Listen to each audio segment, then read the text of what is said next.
Assalamualaikum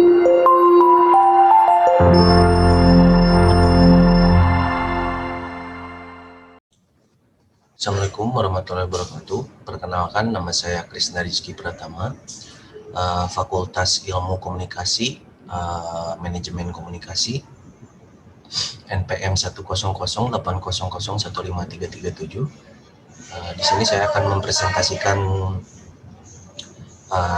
hasil penelitian saya yang berjudul komunikasi persuasi ibu dan anak dalam membentuk perilaku beribadah pada anak.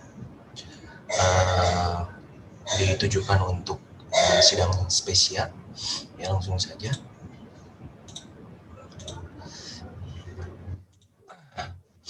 Latar belakang penelitian, komunikasi orang tua dan anak memiliki hubungan yang erat, sehingga bisa diartikan saling mengerti dan menutupi satu sama lain, saling menyayangi, memahami, dan saling mempercayai satu sama lain. Masalah yang selalu dihadapi oleh keluarga adalah kurangnya komunikasi yang intens, yang tidak terlalu memperhatikan, sehingga menjadi kebiasaan. Untuk menjauhi kebiasaan buruk tersebut, orang tua harus memelihara komunikasi pada anak sejak masih berada dalam kandungan sampai mereka terbiasa dan merasakan arti ikatan yang hangat. Orang tua, khususnya ibu, memiliki peranan penting guna mendidik anak sejak usia dini karena minimnya pemahaman atau ilmu dan wawasan para orang tua. Hal ini kurangnya upaya ibu dalam mengarahkan atau membimbing anaknya dalam melakukan perilaku beribadah. Jika ini terus terjadi, maka anak akan mengalami kesulitan karena tidak terbiasa dan kurangnya upaya ibu dalam melakukan peribadahan. Karena itu komunikasi ibu dan anak sangat diperlukan.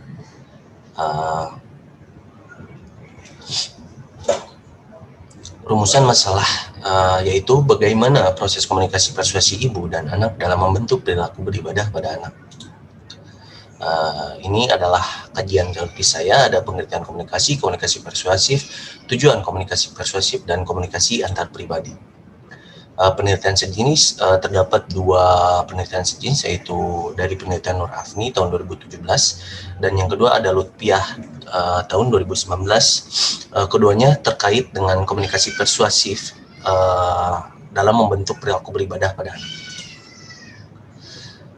Ini adalah kerangka pemikiran saya, yaitu komunikasi persuasi ibu dalam proses pembentukan perilaku, yaitu ada sikap, pendapat, perilaku sosial kepada anak sehingga menjadikan konsisten atau istiqomah.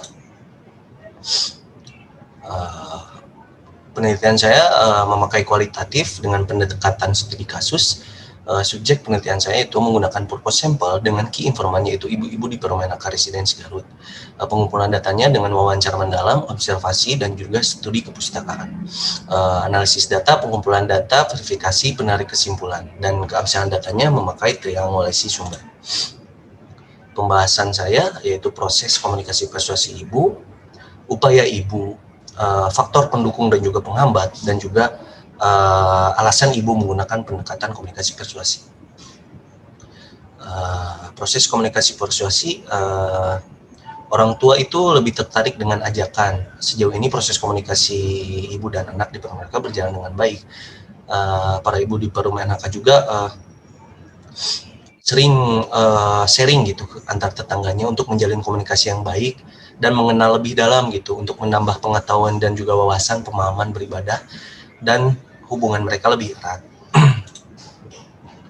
Dan yang kedua, upaya yang dilakukan oleh ibu yaitu mengajaknya sholat berjamaah, memberikan hadiah jika anaknya mendapat pencapaian gitu, mendengarkan bacaan-bacaan Al-Quran setiap harinya gitu. Lanjut, yang ketiga yaitu faktor pendukung dan juga penghambat itu ada di gadget gitu. Jadi gadget itu bukan hanya faktor penghambat saja, melainkan faktor pendukungnya itu yaitu menonton audiovisual tentang edukasi agama gitu, seperti kisah-kisah Nabi atau tata gerakan sholat yang benar, hukum bacaan, dan lain-lain. Dan penghambatnya itu justru bermain games yang tidak tahu waktu, sehingga menjadi kecanduan kepada anaknya. Nah, ini ada beberapa kesimpulan ada 4 kesimpulan. Saran teoritis saya bagi peneliti dan juga bagi peneliti yang ingin meneliti seperti saya gitu, komunikasi persuasi ibu dalam membentuk perilaku beribadah pada anak. Dan yang terakhir ada saran praktis bagi orang tua yang menanamkan ibadah sholat pada anak usia dini, sangat penting dan juga besar manfaatnya dalam membentuk perilaku beribadah pada anak. Lebih diperhatikan lagi dan diawasi lagi gitu di umurnya yang masih dini gitu, mereka cenderung keliru gitu dalam memahami pemahaman beribadah. Jadi perlu bimbingan ekstra gitu dalam membentuk perilaku beribadahnya. Dan bagi masyarakat secara umum, membentuk perilaku beribadah pada anak yaitu jangan mengandalkan lembaga saja dalam membentuk peribadahan gitu, tetapi harus saling kerjasama antara orang tua maupun lembaga dalam mendidik anak. Mungkin cukup sekian dari presentasi saya, kurang lebihnya mohon maaf. Terima kasih atas perhatiannya. Wassalamualaikum warahmatullahi wabarakatuh.